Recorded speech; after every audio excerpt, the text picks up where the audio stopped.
Hey and welcome to Neverwinter with Aragon. So with module 22 we've had the enchantment rework, which impacts then our item level and our statistics and all that. So I've went and retested a whole bunch of my companions. We can see here on the preview server we have our character and we have a collection of a massive amount. We turn it off, favorite only, and you can see we have over 140 different companions leveled up to mythic and tested out on dummies. So I went and retested them and we've got a new chart for our DPS companions, this being single target damage per second. So on average every second they're dealing that much damage. The pseudo dragon about 40,000. Now keep in mind your companion will deal more or less damage depending on what statistics you have in terms of your offensive stats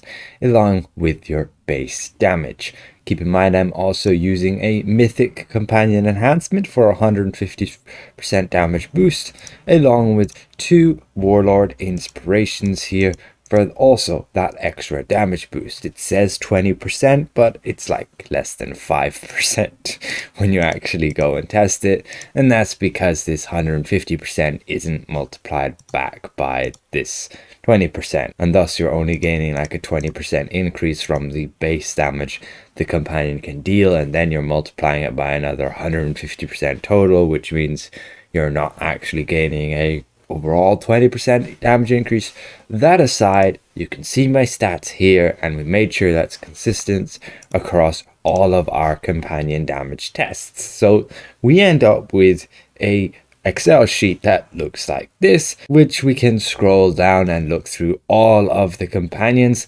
I have them all ranked out here in the order of DPS, and that way you can see like the top 10 companions here. Now we've also made a simple chart then as well with the top 10, and we can see the pseudo dragons at top place there, about 40,000 DPS, and that goes down to like the crab in 10th place at just over 30,000 DPS. And you can see this kind of gap here between like this tomb spider and the spine devil, and even from like the honey badger to this tomb spider there's a chunk of damage between them. So if you're not running a pseudo dragon or some content, the honey badger is also pretty good, then you're missing out on that chunk of damage there in between. But again, keep in mind that I only advise using like a striker companion instead of an augment now if you're struggling to keep up with damage. I'm going to give a guide on how to run the act log so you can check exactly how much average DPS you have. And from my calculations, if you don't have more than 500,000 average damage every second on a dummy, then you should be running a striker companion to boost your overall damage a bit more rather than an augment, since you won't gain much benefit from the stats if you're under 500,000 DPS. Most players won't be over 500,000 DPS, especially if you don't have like the new ring, the Band of Air from Hardcore Vault of Stars. And I can understand that many of you won't have it because it's such a grind. And so there we have it, our new data sheet just there on Google Docs, and you can see here the DPS order there and the place that they're in, and then also if you're just searching for a companion you can find their alphabetical order here. You can see there are some gaps there. For example, I didn't manage to obtain the ambush drake again. For some reason I tested it on a different character and thus I wasn't able to test it out on that said character.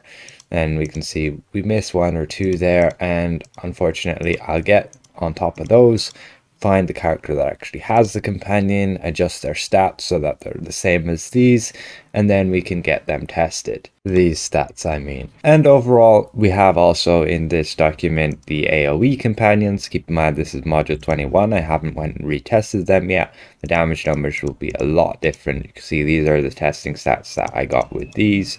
So definitely with module 22, the majority of people will have higher stats than that, at least in endgame. And then the healer companions, they're also going to be changed a little bit because indomitable runestones have been changed. And we still don't know now, does the new companion enhancement actually affect like the indomitables or not? Most likely they still do.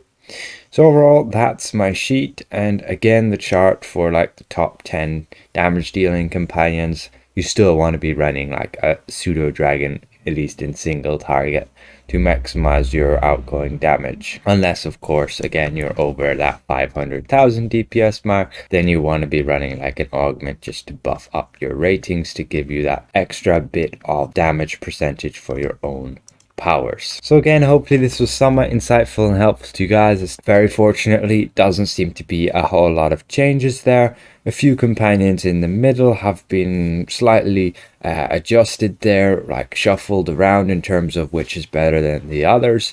But also keep in mind that could be just due to the fact of testing durations. I didn't generally go over like 3 minutes, on average about 5 max, but for those top 10 companions I made sure to go and get a much higher test time just to make sure that they're actually as they are in terms of ranking. If you really want to see all of my damage tests, well, they're all here for all of the companions. Took a while. I could find some place to put them if you really need to, let's say, check back on tests that I've done, or you can just ask me specifically and I can double check that said companion, make sure it's actually performing how it is. If you feel it's performing differently, just let me know. Perhaps they buffed it or nerfed it. They change these things all the time and they can do it willy-nilly and yeah, not even tell us that they make a change. So again, I'd like to give a massive thank you to all of my channel members for helping me keep my channel going. And if I present this well, consider leaving the video a like. If you're new around here, consider subscribing. See you guys around. Goodbye for now.